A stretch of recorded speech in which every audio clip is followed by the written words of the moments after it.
നമസ്കാരം. എങ്ങനെയെങ്കിലും ഈ ഒരു യുദ്ധം അത് അവസാനിച്ചാൽ മതിയെന്ന് ചിന്തിക്കുന്നവരാണ് ഇസ്രായേലിലെ എല്ലാ ജനങ്ങളും.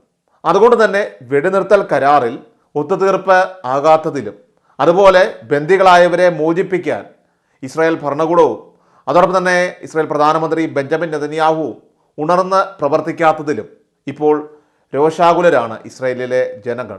ഗാസയിൽ വംശഹത്യ തുടരുന്ന ഇസ്രായേലിൻ്റെ അതിരുകടന്ന നടപടികൾ ദിവസം കഴിയും തോറും ഇസ്രായേലിന് തന്നെ ഇപ്പോൾ തിരിച്ചടിയായിക്കൊണ്ടിരിക്കുകയാണ്. അമേരിക്കയുടെ കുടിലതന്ത്രത്തിൽ ഇസ്രായേൽ മെനയുന്ന പല പദ്ധതികളും നിയന്ത്രിക്കാൻ സാധിക്കാത്ത വിധത്തിൽ ഇപ്പോൾ എല്ലാം കൈവിട്ട് പോകുമ്പോൾ കൂടെ നിന്നിരുന്ന പല രാഷ്ട്രങ്ങളും ഇപ്പോൾ പിന്നോട്ട് പോകുന്ന രീതിയിലുള്ള പല നടപടികളും പ്രകടിപ്പിച്ചു തുടങ്ങിയിരിക്കുകയാണ്. ഇപ്പോഴിതാ ഇസ്രായേലിലേക്കുള്ള ആയുധ കയറ്റുമതി ലൈസൻസുകൾ സസ്പെൻഡ് ചെയ്തിരിക്കുകയാണ് ബ്രിട്ടൻ. ഇത് ഇസ്രായേലിനെ ബ്രിട്ടൻ കൈവിട്ടതിന് തുല്യമാണ്. ഇസ്രായേലിലേക്കുള്ള 350 ആയുധ കയറ്റുമതി ലൈസൻസുകളിൽ 30 സസ്പെൻഡ് ചെയ്യാനാണ് തീരുമാനം. അന്താരാഷ്ട്ര മനുഷ്യാവകാശ നിയമങ്ങളിൽ കടുത്ത ലംഘനങ്ങൾ ഇസ്രായേൽ നടത്തിയെന്നാണ് ബ്രിട്ടൻ വിദേശകാര്യ മന്ത്രി ഡേവിഡ് ലാമി നൽകിയ വിശദീകരണം. ഇസ്രായേലിനെ സുരക്ഷയ്ക്കായിട്ട് സ്വയം പ്രതിരോധിക്കാനാണ് ബ്രിട്ടൻ ആയുധം നൽകി സഹായിച്ചത്. എന്നാൽ സ്വയം രക്ഷയല്ല, വംശഹത്യയാണ് ഇസ്രായേലിൻ്റെ ലക്ഷ്യമെന്ന ഒരു തിരിച്ചറിവാകാം ഒരുപക്ഷെ ബ്രിട്ടൻ്റെ ഈ ഒരു തീരുമാനത്തിന് പിന്നിൽ.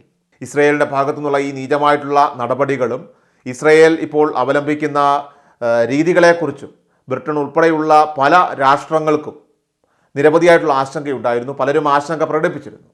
അതിര് കടന്ന ഇസ്രായേലിൻ്റെ ഈ ആത്മവിശ്വാസത്തിൽ വീഴുന്നത് ഇത്തരത്തിലുള്ള വിള്ളലുകൾ തന്നെയാണ്.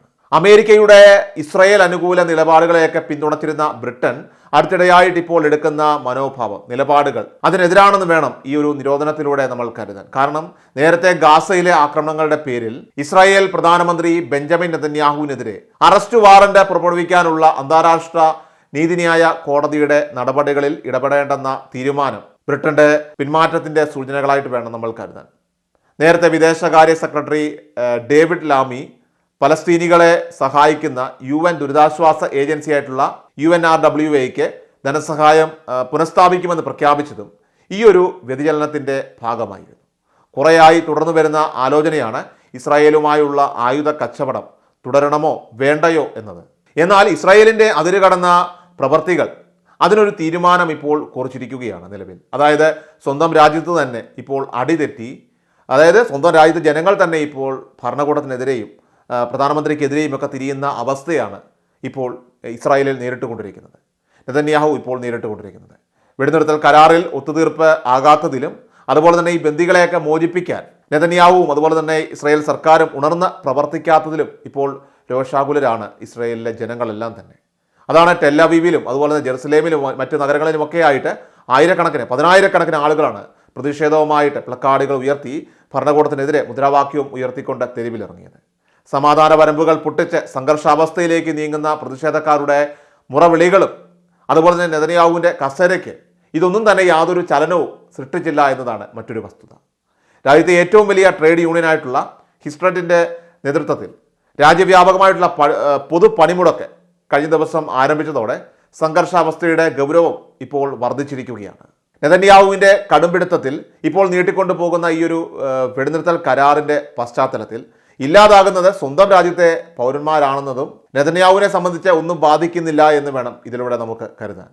സ്വന്തം രാജ്യത്തെ പൗരന്മാരെ രക്ഷിക്കുന്നതിൽ പരാജയപ്പെട്ട നെതന്യാഹുവിന് നേരെ പ്രതിഷേധത്തിൻ്റെ അഗ്നി കൊടുത്തിരിക്കുകയാണ് ഇപ്പോൾ ഇസ്രായേലിലെ പൊതുജനങ്ങളെല്ലാം തന്നെ. അതിൽ തന്നെ പ്രധാനമായിട്ട് വിമാനത്താവളങ്ങളെയും അതുപോലെ ബാങ്കുകളെയും മുൻനിര ടെക് കമ്പനികളെയും നിരവധി സർക്കാർ സംവിധാനങ്ങൾ അതുപോലെ മുനിസിപ്പൽ ഓഫീസുകളെ അടക്കം തന്നെ രാജ്യത്തെ പല മേഖലയെയും ഈ ഒരു പ്രതിഷേധം ബാധിച്ചിട്ടുണ്ട്, സ്തംഭിപ്പിച്ചിട്ടുണ്ട്.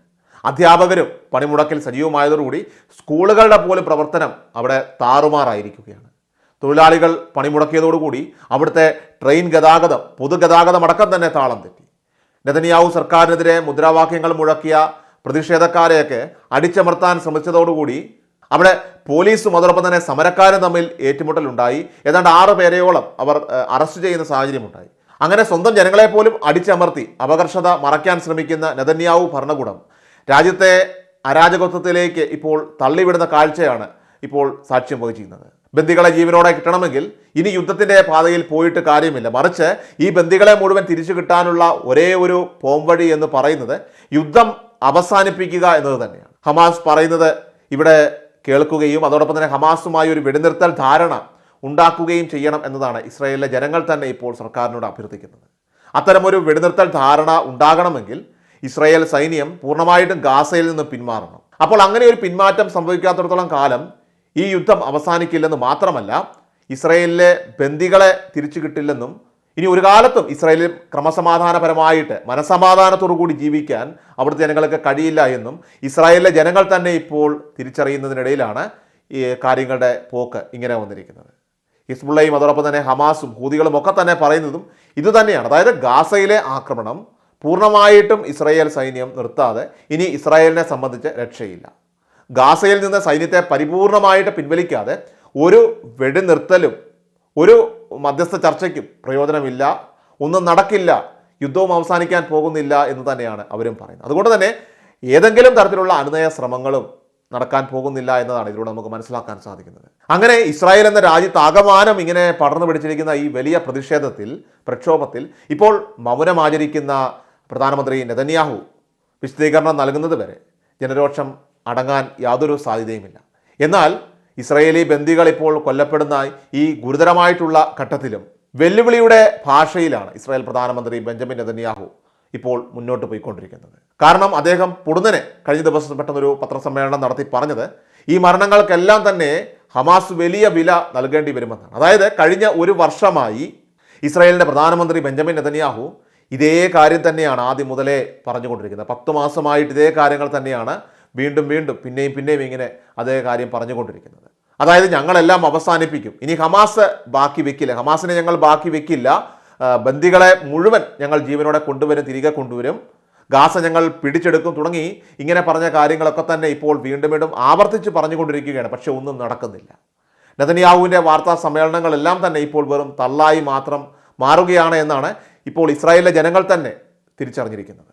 അതുകൊണ്ട് തന്നെ ഇസ്രായേലിലെ ജനങ്ങൾ നെതന്യാഹു പറയുന്ന ഈ വിശദീകരണങ്ങൾ, ഈ വാർത്താ സമ്മേളനങ്ങളിൽ നടത്തുന്ന ഈ വെല്ലുവിളികൾ, അതൊന്നും തന്നെ യാതൊരു രീതിയിലും മുഖവിലേക്ക് എടുക്കുന്ന പോലുമില്ല എന്ന് മാത്രമല്ല, ഇസ്രായേലിലെ കാര്യങ്ങൾ ഇപ്പോൾ ആകെ മാറിയിരിക്കുകയാണ്. കാരണം ഒരു വശത്തെ ഹിസ്ബുള്ളയുടെ നേതൃത്വത്തിൽ വടക്കൻ ഇസ്രായേലിലേക്ക് ആക്രമണങ്ങൾ തുടരുന്നു.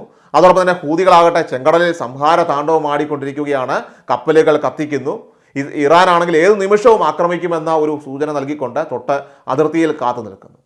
റഷ്യയിൽ നിന്ന് ഉൾപ്പെടെ ആയുധങ്ങളൊക്കെ തന്നെ ഇറാൻ ഇപ്പോൾ സജ്ജീകരിച്ചിരിക്കുകയാണ്. പ്രതിരോധ സംവിധാനങ്ങൾ, അയൺഡോം സംവിധാനങ്ങൾ ഉൾപ്പെടെ എല്ലാം തന്നെ സജ്ജമാക്കിക്കൊണ്ടിരിക്കുകയാണ്. അങ്ങനെ ഇറാൻ ചടുലമായിട്ട് തന്നെയുള്ള ഒരു ആക്രമണത്തിന് ഇപ്പോൾ തയ്യാറെടുത്തിരിക്കുകയാണ്. ഇറാൻ നേരത്തെ തന്നെ പറഞ്ഞിട്ടുണ്ട്, ഒരു കാരണവശാലും ഞങ്ങളുടെ ഈ ഒരു തീരുമാനത്തിൽ നിന്ന്, ഈ ഒരു പ്രതികാര നടപടിയിൽ നിന്ന് പിന്മാറില്ല, ഞങ്ങൾ അവസാനിപ്പിക്കില്ല. ഇനി ഇസ്രായേൽ ഹമാസ് യുദ്ധം അവസാനിച്ചാലും ഞങ്ങളുടെ പ്രതികാരം അല്ലെങ്കിൽ ഞങ്ങളുടെ തീരുമാനത്തിൽ യാതൊരു മാറ്റവുമില്ല, അത് അവിടെ തന്നെ നിൽക്കുമെന്നാണ് ഇറാൻ്റെ വക്താക്കൾ തന്നെ നേരത്തെ മുന്നറിയിപ്പ് നൽകിയത്. അതുകൊണ്ട് തന്നെ ഇസ്രായേലിനെ സംബന്ധിച്ച ഒരു ആക്രമണം ഏത് നിമിഷവും ഇറാൻ്റെ ഭാഗത്ത് നിന്ന് അവർ തീർച്ചയായിട്ടും പ്രതീക്ഷിക്കുന്നുണ്ട്.